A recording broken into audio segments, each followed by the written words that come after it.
Long before humans ever looked up to the stars and dreamed of touching them, the galaxy already carried stories older than time. Among the countless civilizations that rose and fell, there was one tale whispered with reverence and fear, the tale of the throne of 1,000 stars. It was not like any other throne built by rulers or kings. This one was alive, an artifact forged by hands no one remembered, a creation from an age so ancient that even the most powerful empires could not trace its origin.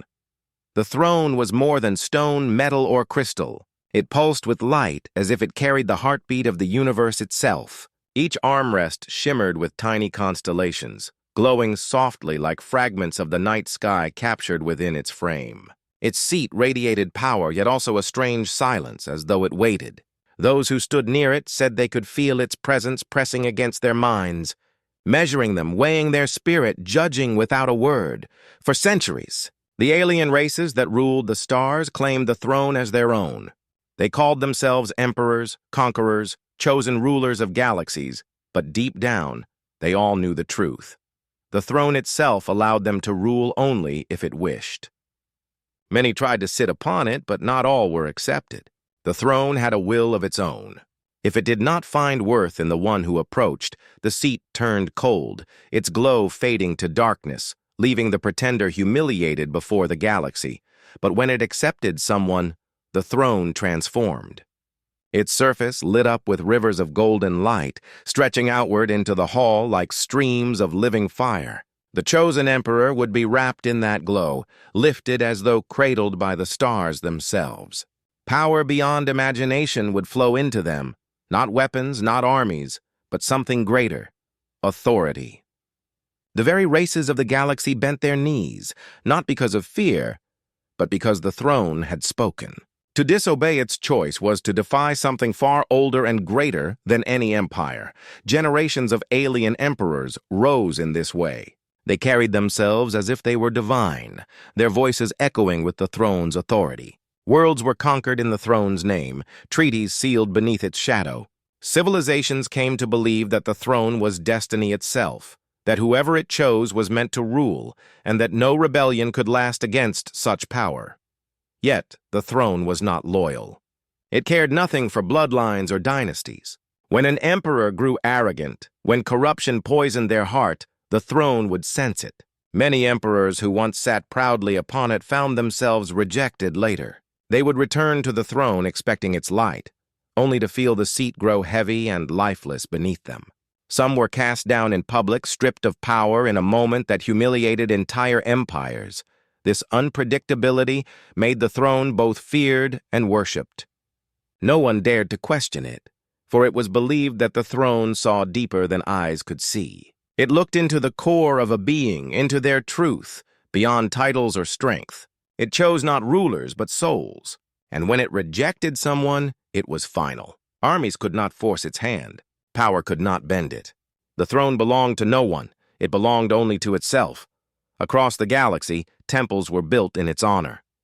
Pilgrims traveled across light years just to glimpse its glow, to kneel at the edges of its chamber, hoping to feel the faint warmth of its judgment.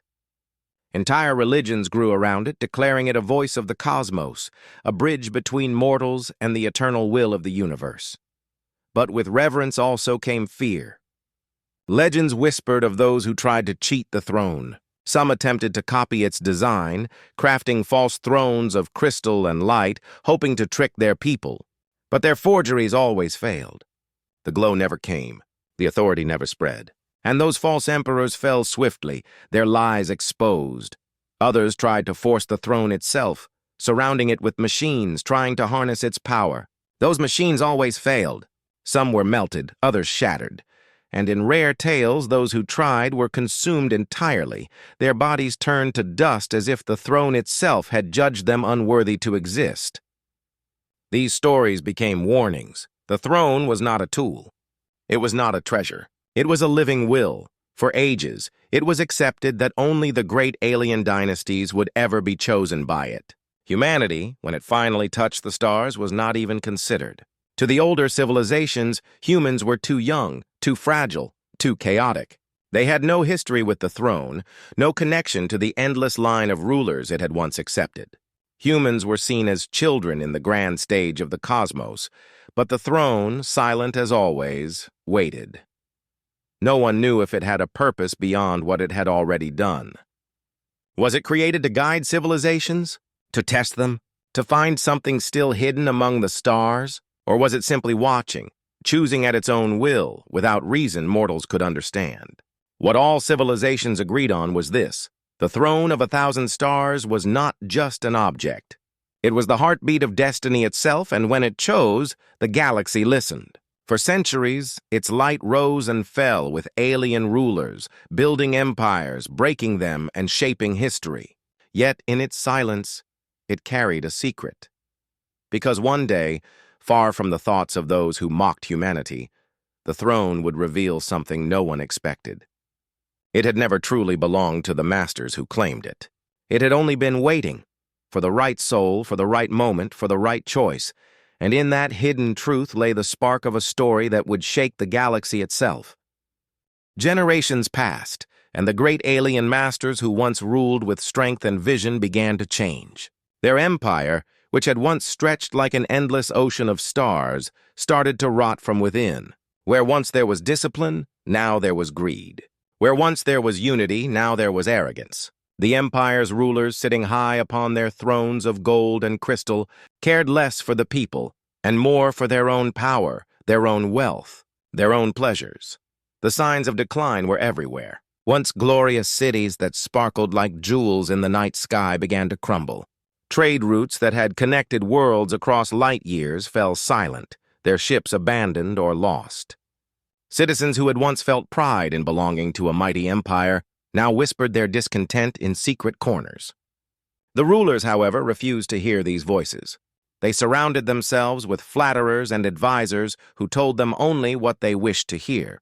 But the throne of 1,000 stars, was not so easily fooled. For centuries, it had chosen leaders with care, granting them authority that no army could question. Yet now, it began to grow quiet, as if disgusted by those who tried to sit upon it. Emperors who once received its glow and power now found themselves greeted by silence. Rituals were performed, ancient words repeated, offerings made in desperate hope, but nothing worked. The throne remained cold, its constellations dim, its power hidden. Still, the emperors ignored the warning signs. They told themselves that the throne's silence meant nothing, that their authority came from bloodlines and armies, not from some ancient artifact. They called the throne's fading light a temporary flaw, a trick of old magic, a shadow that would soon pass. But the people saw the truth. To them it was clear the throne was restless. The universe itself was rejecting the empire. Whispers began to spread across the stars. On distant colonies, citizens spoke in hushed tones of the throne's displeasure. Some believed the ancient artifact was waiting for a new kind of ruler, someone who had not yet come. Others thought it had grown tired of all rulers and was abandoning the galaxy to its fate. Either way, faith in the empire began to fracture. Worlds once loyal started to rebel. Their banners were torn down, their voices raised against their masters. Armies that had once marched proudly in the name of the throne now broke apart, many turning their weapons on the very empire they once served. The emperors tried to crush these rebellions, but the harder they fought, the more cracks appeared. No force, no weapon, no command could silence the growing storm of discontent. Alliances, too, began to weaken. Neighboring civilizations that had once stood side by side with the empire now turned away. Some declared independence, others sought new paths, while a few plotted openly against their former masters. What had once been a united web of power became nothing more than broken strands, tangled and weak. The empire, once feared across the stars, now looked fragile. The rulers, blinded by pride, clung tighter to their luxuries. They held feasts while their people starved. They built monuments to their own names while cities burned. They drowned themselves in wealth, refusing to see the smoke rising across their empire. To them, decline was impossible. They were the chosen. They were untouchable. Or so they believed. But the throne told a different story. Its silence grew heavier. Once, when a new emperor sat upon it, the room would blaze with light, a sign of the throne's acceptance. Now, when the rulers sat, the chamber remained dark, the silence pressing against them like a weight. Still, they insisted they were chosen, forcing their people to kneel, forcing priests to repeat old words that no longer carried meaning. It was all a performance, a mask hiding the truth that the throne no longer recognized them. Among the common people, fear mixed with hope. Fear, because if the throne had abandoned its rulers, what would happen to the galaxy? Hope, because perhaps the throne was waiting for someone else, someone better, someone different. These thoughts spread quietly like sparks in the dark. No one dared say them too loudly for fear of punishment. Yet the idea could not be erased. The empire's time was ending. The decline was not sudden, but slow and relentless, like a great tree rotting from the inside. Each year brought more rebellions, more betrayals, more fractures. What once seemed eternal now seemed fragile, ready to collapse at any moment. And at the heart of it all, the throne of 1,000 stars remained silent. Watching, waiting, the rulers still sat upon it, draped in fine robes, crowned with precious metals. But they were shadows of what had come before. Their voices no longer carried the same weight. Their orders no longer inspired the same loyalty. They shouted louder, but fewer listened. The throne's quiet rejection had already spread through the empire like poison. Without its blessing, the rulers were nothing more than ordinary tyrants, and tyrants could be overthrown. What they did not realize was that this silence was not the end of the throne's story. It was a test, a pause, a moment of waiting. For while the empire decayed, far away, unnoticed, humanity was rising, small, fragile, overlooked, yet carrying within it the very trait the throne valued most, resilience. But for now, the empire was too blind to see. Its leaders sat high, drowning in their arrogance as their empire cracked beneath them. They laughed at the whispers of rebellion, dismissed the throne's silence, and mocked the very idea that their rule could ever end. They did not yet understand that decline is not a storm you can simply ignore. Decline is the slow falling of stars, the quiet unraveling of power, the soft but certain truth that nothing lasts forever. And in that silence, the throne of 1,000 stars waited, patient and eternal, for the moment it would choose again. When humanity first stepped onto the galactic stage, the universe barely noticed. To the great alien civilizations, humans were latecomers, stumbling into a story that had been unfolding for thousands of years. Compared to the empires that stretched across star systems, humanity seemed fragile, small, and laughably unprepared. They had no ancient bloodlines of rulers, no vast fleets to defend their place, no sacred history to boast of. Their home world, Earth, was just another blue planet orbiting a modest star. The first human ships that drifted into alien space were clumsy things by galactic standards. They were slow, unrefined, and far from elegant. The aliens saw them and sneered. To them, these newcomers were primitive children, playing at being explorers, daring to step into a galaxy far beyond their reach. Whispers spread among the courts of the empire. Humanity would be swallowed, enslaved, or ignored.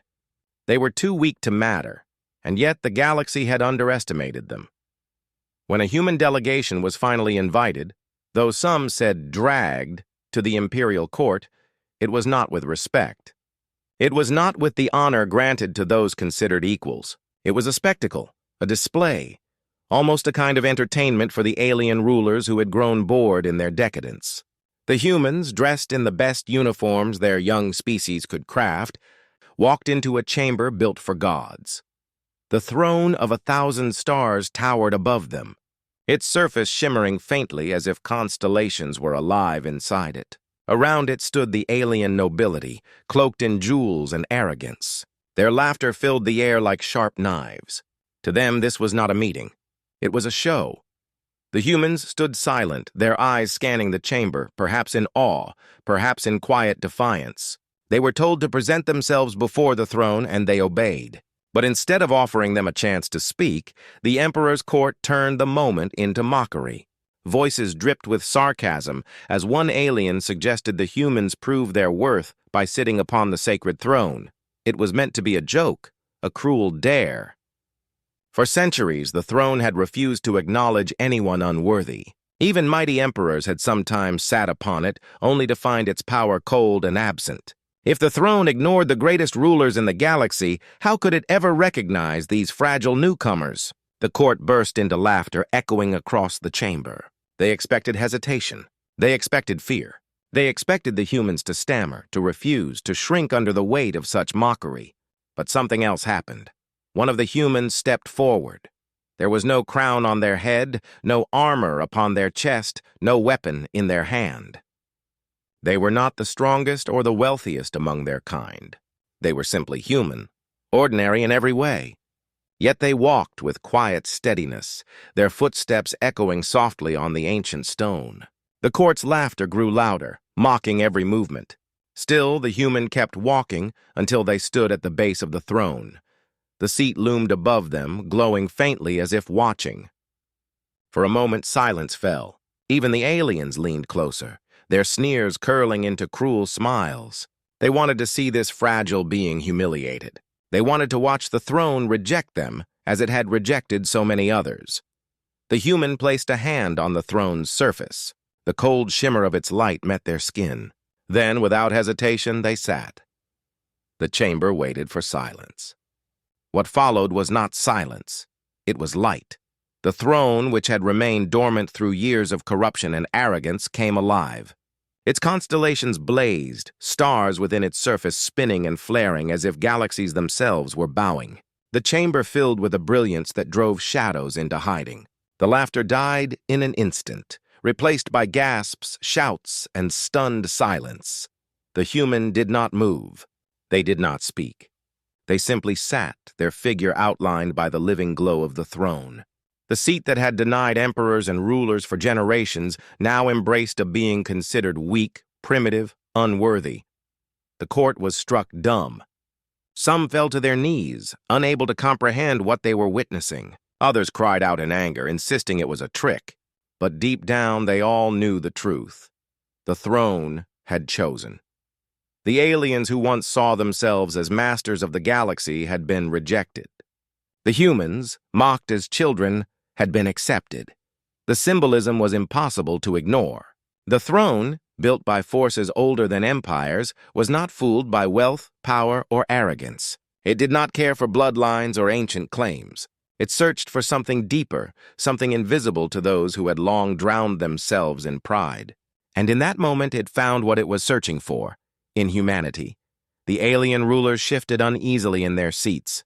They had expected a joke, but what they saw was history rewriting itself before their eyes. Whispers spread through the court, frantic and fearful. If the throne had chosen a human, what did it mean for the empire? What did it mean for the galaxy? The humans sat silently, almost humbly, as if unaware of the storm they had just unleashed. Their presence was not one of domination, but of resilience, of quiet strength that needed no words. Across the chamber, some aliens began to see what they had ignored for so long. Humanity, though small and new, carried something powerful. They had no grand fleets, no ancient empire, no wealth that could rival the great houses, but they had spirit. They had determination. They had the will to rise again and again, no matter how many times they were struck down. That was what the throne had seen. That was what the galaxy had missed. From that moment, nothing would ever be the same. The throne's acceptance was more than a moment of surprise. It was a declaration. The age of the old masters was ending, and the age of humanity was beginning. The court, filled with the most powerful beings in the galaxy, could only watch as the light of the throne wrapped itself around a fragile human figure. What they had mocked became a prophecy. What they had laughed at became destiny. And though the humans said no words, their silence spoke louder than any speech could. Humanity had arrived, and the universe would never again look at them the same way. The moment was meant to be nothing more than mockery. The alien court had laughed as the human touched the throne, certain that the seat of power would remain as silent and unresponsive as it had for their own rulers. For centuries, emperors and kings had performed rituals, offered treasures, and demanded its recognition, only to feel nothing. The throne had grown quiet, lifeless, almost resentful. That was why this moment had been planned as a cruel joke, to humiliate the newcomers and remind them of their place at the bottom of the galactic order. But then, the impossible happened. The throne of 1,000 stars stirred. It began with a soft hum, so faint that at first many thought it was their imagination. Then the hum deepened, vibrating through the floor of the chamber until even the most arrogant nobles fell silent. The great seat, carved of stone that shimmered like galaxies, pulsed with light. Stars within its surface flickered awake, as though constellations themselves were opening their eyes. The laughter died instantly. For the first time in countless generations, the throne responded, not to the emperors who had sat upon it, not to the priests who had begged for its blessing, not to the noble bloodlines who had claimed it as their right, but to a human, a fragile outsider mocked as weak and primitive. Brilliance spilled across the chamber, wrapping the human in radiant light. Their figure glowed, outlined as though 1,000 stars had chosen them as their vessel. The air itself seemed to change. The weight of history pressed upon everyone watching, and yet the throne's energy filled the room with something no one had felt in centuries. Awe. Gasps replaced laughter. Voices once dripping with scorn now stuttered in disbelief. Some nobles covered their faces as if unable to endure the brightness. Others leaned forward, desperate to see every detail, to assure themselves this was truly happening. For many, it was unthinkable. For some, it was terrifying. The human did not move. They sat calmly, their posture simple, their expression unreadable. They had not come seeking power, had not demanded the throne's acknowledgement. And yet the throne had chosen. It had spoken in the only language it knew, light, energy, and undeniable truth. Whispers broke the silence. "It's awake," someone muttered. "The throne has returned." Others shook their heads violently, insisting it was a trick too elaborate to be possible. But deep down they knew this was no illusion. The throne had never answered tricks. It had never responded to arrogance. It responded only to worthiness. The court shifted in panic. Priests who had spent lifetimes trying to stir the throne collapsed to their knees, their prayers suddenly meaningless in the face of what they saw. Generals who had sworn loyalty to the empire tightened their grips on their weapons, unsure if their allegiance was now to the throne or to their masters. Nobles whose power came from bloodlines paled, realizing that their heritage no longer guaranteed them authority. The throne had spoken, and in its choice, the empire itself was shaken.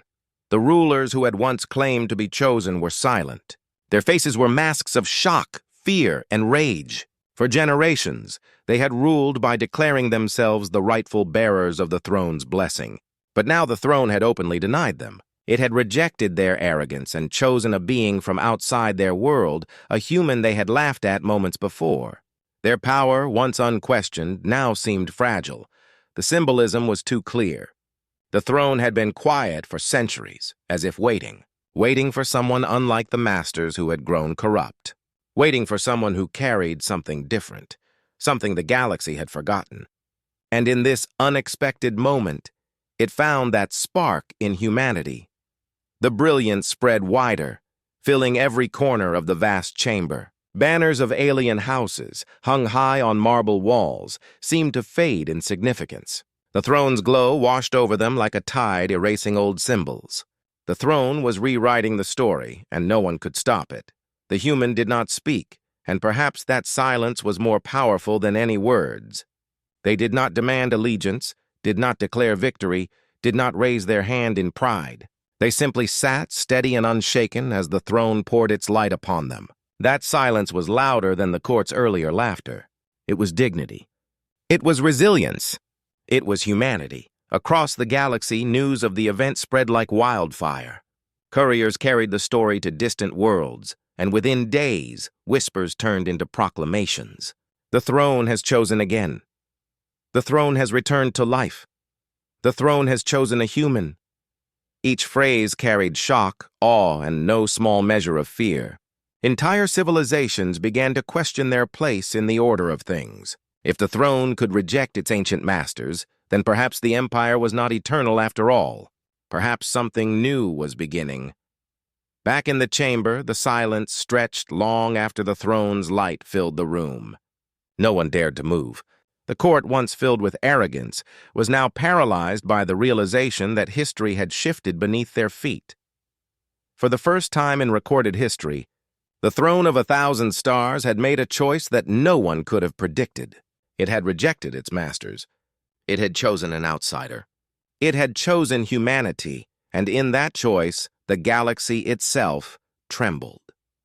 The nobles who had once mocked now bowed their heads, unable to look directly at the human who sat bathed in starlight. Some did so in reverence, others in fear, and a few in calculation, already wondering how they might twist this new reality to their advantage. The rulers themselves remained frozen, their power crumbling in the face of a truth they could not deny.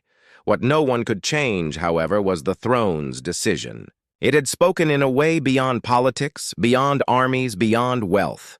Its decision was final. The court, the empire, and the galaxy would never forget this moment. The unexpected choice of the throne was more than a spark of light. It was the beginning of a storm. A storm that would sweep away the arrogance of the old masters. A storm that would reshape destiny itself. And at the center of it all was humanity, once dismissed as weak and unworthy, now revealed as the bearer of something greater. The throne had waited for centuries. Now it had chosen. The throne's choice was not something that could be hidden. No matter how hard the empire tried to silence the truth, it slipped through cracks like light through broken glass. Couriers carried the tale to distant systems, traitors repeated it in whispers, and rebels shouted it in secret meetings. Soon the entire galaxy had heard. The throne of 1,000 stars had awakened, and it had chosen a human.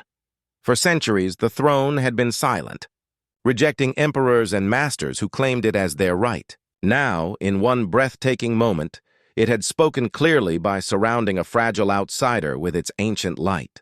The meaning was impossible to ignore. The throne did not care for bloodlines, riches, or armies. It had chosen someone the empire mocked as weak. And in that single act, it shook the very foundations of galactic order. On conquered worlds, people long crushed under alien rule felt something stir inside them, something they had almost forgotten. Hope. Entire generations had been born into chains, believing that the empire's grip was eternal. But now, for the first time, they saw proof that the empire was not invincible. If the throne itself had rejected its masters, then perhaps their rule was ending. Perhaps freedom was possible. Across the stars, rebellions that had once been small sparks began to burn brighter. On mining colonies where workers lived and died under the empire's whip, whispers turned into chants. In cities where citizens were forced to bow to banners of corruption, hands began to rise in defiance. Farmers, soldiers, traders, and wanderers all heard the same story, and all saw the same message. Change was coming. At the center of that change stood humanity. Not long ago, they had been dismissed as fragile newcomers. Their ships were small, their fleets clumsy, their history too short to matter. But now they were the ones the throne had recognized. That act alone transformed them into something greater than their size, something far stronger than their fleets, symbols of defiance. Where once they were ridiculed, now they were admired. Where once they were ignored, now they were followed. The human chosen by the throne became a legend overnight. Songs were whispered about them, stories retold 1,000 times until they reached even the most distant outposts. They had not demanded power, had not begged for recognition. They had simply sat, calm and steady, while the throne's brilliance embraced them. That image burned itself into the hearts of millions across the galaxy. For the rebels, it was proof that their struggle was not in vain. For the oppressed, it was proof that their cries had been heard. For the ordinary, it was proof that greatness could come from the most unlikely places. The empire, of course, tried to fight this wave. Rulers declared the throne's reaction meaningless. They said it was a malfunction, a trick, a misinterpretation. They ordered soldiers to suppress the whispers, to burn writings, to silence voices. But it was too late. Hope is not something that can be crushed once it takes root. Every attempt to silence the story only made it spread faster. Every punishment only turned the chosen human into a greater symbol, World after world began to rise. In one corner of the galaxy, an enslaved people broke their chains and raised their own banners, declaring themselves free. In another, soldiers ordered to crush rebels instead laid down their weapons, choosing to join them. Entire fleets mutinied, not because they trusted humanity completely, but because they trusted the throne's judgment. For the first time in living memory, the Empire was not feared, but doubted. And doubt is the beginning of collapse. Humanity themselves were not prepared for this sudden roll. They had never expected to be thrust into the heart of galactic destiny. They had no massive armies, no ancient strategies, no claim to rule. But what they did have was resilience, the same resilience that had carried them through wars, disasters, and endless struggles on their homeworld. That resilience now spread to the galaxy, as if the throne itself had chosen humanity not for their power, but for their unbreakable spirit. The galaxy began to see them differently. Where once they were mocked as fragile, now they were praised as survivors. Where once they were overlooked, now they were followed. People from across different species began looking to humanity for guidance, not because they were perfect, but because they carried within them the ability to endure and rise again. Hope became a movement. It spread like wildfire, impossible to contain. And with every rebellion, every whispered story, every act of defiance, the empire grew weaker. The rulers tried to cling to their fading power. They raised their voices, but their words rang hollow. They sent armies, but many soldiers refused to fight.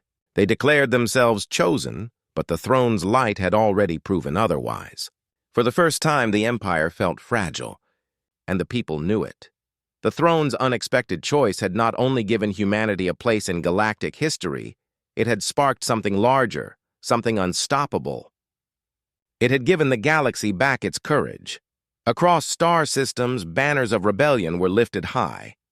Symbols of the empire were torn down. Prayers once whispered in fear were spoken boldly. Everywhere, people declared the same truth. The throne had chosen differently, and so could they. Humanity had not asked to be the torchbearers of this uprising. But destiny is not always chosen, it is given. And in their hands, the torch of hope burned brighter than anyone could have imagined. The uprising was not just about humanity. It was about everyone who had suffered, everyone who had been silenced, everyone who had believed that change was impossible. Humanity simply became the spark that lit the fire, and as the galaxy trembled with rebellion, one thing became clear: the age of corruption was ending. The throne had spoken, the people had risen, and hope, once thought lost, had returned to the stars. The human who sat upon the throne of 1,000 stars had not gone there seeking glory. They had not come to claim riches, nor had they dreamed of commanding empires. They were an ordinary figure, mocked only moments before, yet chosen in front of the galaxy. The throne's light had wrapped them in brilliance, but even as the glow faded to a steady hum, one truth weighed heavily on their heart. This was not a gift. It was a burden. The throne did not simply bestow power. It demanded responsibility. It was not a crown to be worn for pride, but a symbol of something greater, of leadership, of resilience, of unity. And in that moment, the human understood what so many rulers before had forgotten. The throne was not about domination. It was about service. Across the galaxy, people cheered the throne's decision. Rebellions rose with new energy, chains were broken, and hope spread like fire across the stars. But hope alone could not build a future. Hope had to be guided, shaped, and protected. And that task now fell upon humanity. It was a strange destiny, one humanity had never expected. They had always been the newcomers, the weak ones, the fragile ones. Yet perhaps it was that very fragility that made them strong. They knew what it was to struggle, to rise from nothing, to endure pain and loss. Where ancient empires had drowned in arrogance, humanity had survived by refusing to give up. That resilience, unnoticed by the galaxy, was the very reason the throne had chosen them. But destiny is not easy. With the throne's acceptance came enemies as well as allies. Many of the old rulers refused to accept what had happened. They declared the throne's glow meaningless, a trick played by a dying relic. Armies were gathered, conspiracies whispered, and plans made to tear humanity down before they could rise. The human on the throne did not answer with threats or arrogance. Instead, they stood with humility. They spoke not of conquest, but of responsibility. They declared that the throne's choice was not for one person, nor for one species, but for all who longed for freedom. The throne had chosen humanity, but its light belonged to the galaxy. This message spread like wind through fire.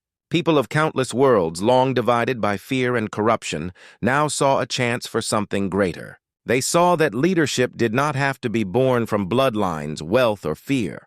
It could be built from resilience, unity, and compassion. For the first time in memory, leadership felt less like a chain and more like a promise. Humanity did not build their new destiny through conquest. They did not march with armies to force others into submission. Instead, they extended their hands, offering alliances, offering trust. It was not an easy path. Many still doubted them. Many still fought against them, but slowly. Steadily, their example spread. On distant worlds, enslaved peoples looked to humanity as proof that change was possible. On once loyal colonies, soldiers laid down their weapons and joined the cause. Even among the Empire's most loyal servants, cracks began to form. The throne had spoken, and no amount of denial could erase that truth. The chosen human became a symbol, but they never let that symbol blind them. They did not surround themselves with luxuries or demand worship. Instead, they listened. They learned. They carried the throne's burden not as a prize, but as a duty. They reminded the galaxy again and again that resilience was not about never falling. It was about rising after every fall. Humanity's rise was not the story of a sudden empire, but of a new beginning. It was not about ruling the galaxy with fear, but about reminding it of something forgotten. For too long, civilizations had measured worth by fleets, by riches, by bloodlines. The throne's choice shattered that illusion. It showed that worth could be found in the simplest of beings, in those who refused to break even when everything seemed lost. The throne had not chosen humanity because they were the strongest. It had not chosen them because they were the wisest. It had chosen them because they endured, because they united, because they carried within them the spark that even the darkest empire could not extinguish. That spark spread across the galaxy. One by one, worlds began to believe again, not in the old empire, but in themselves. Hope grew into strength. Defiance grew into freedom. And at the center of it all, humanity stood as a reminder that no power, no empire, no throne could outlast the will to rise. The old rulers tried again and again to regain control. They sent fleets, raised armies, and declared themselves rightful heirs. But every battle they fought only proved how hollow their power had become. The people no longer feared them. They no longer bowed to arrogance. The throne had chosen differently, and the galaxy had seen it with their own eyes. The chosen human carried this truth with quiet dignity. They did not shout of victory. They did not gloat over the fallen. They simply carried the burden forward, step by step, knowing the path was long and uncertain. They knew that destiny was not a crown to wear, but a road to walk, and they were only its first traveler. In the end, humanity's new destiny was not about ruling over others. It was about showing the galaxy that resilience mattered more than conquest, that unity mattered more than division, and that leadership was not about holding power, but about carrying responsibility. The throne of 1,000 stars had been silent for centuries, waiting for someone who could understand this. It had rejected arrogance, cruelty, and greed. It had chosen humanity because, despite all their flaws, they carried within them the one truth the universe had ignored for too long, the refusal to break. And so destiny began anew.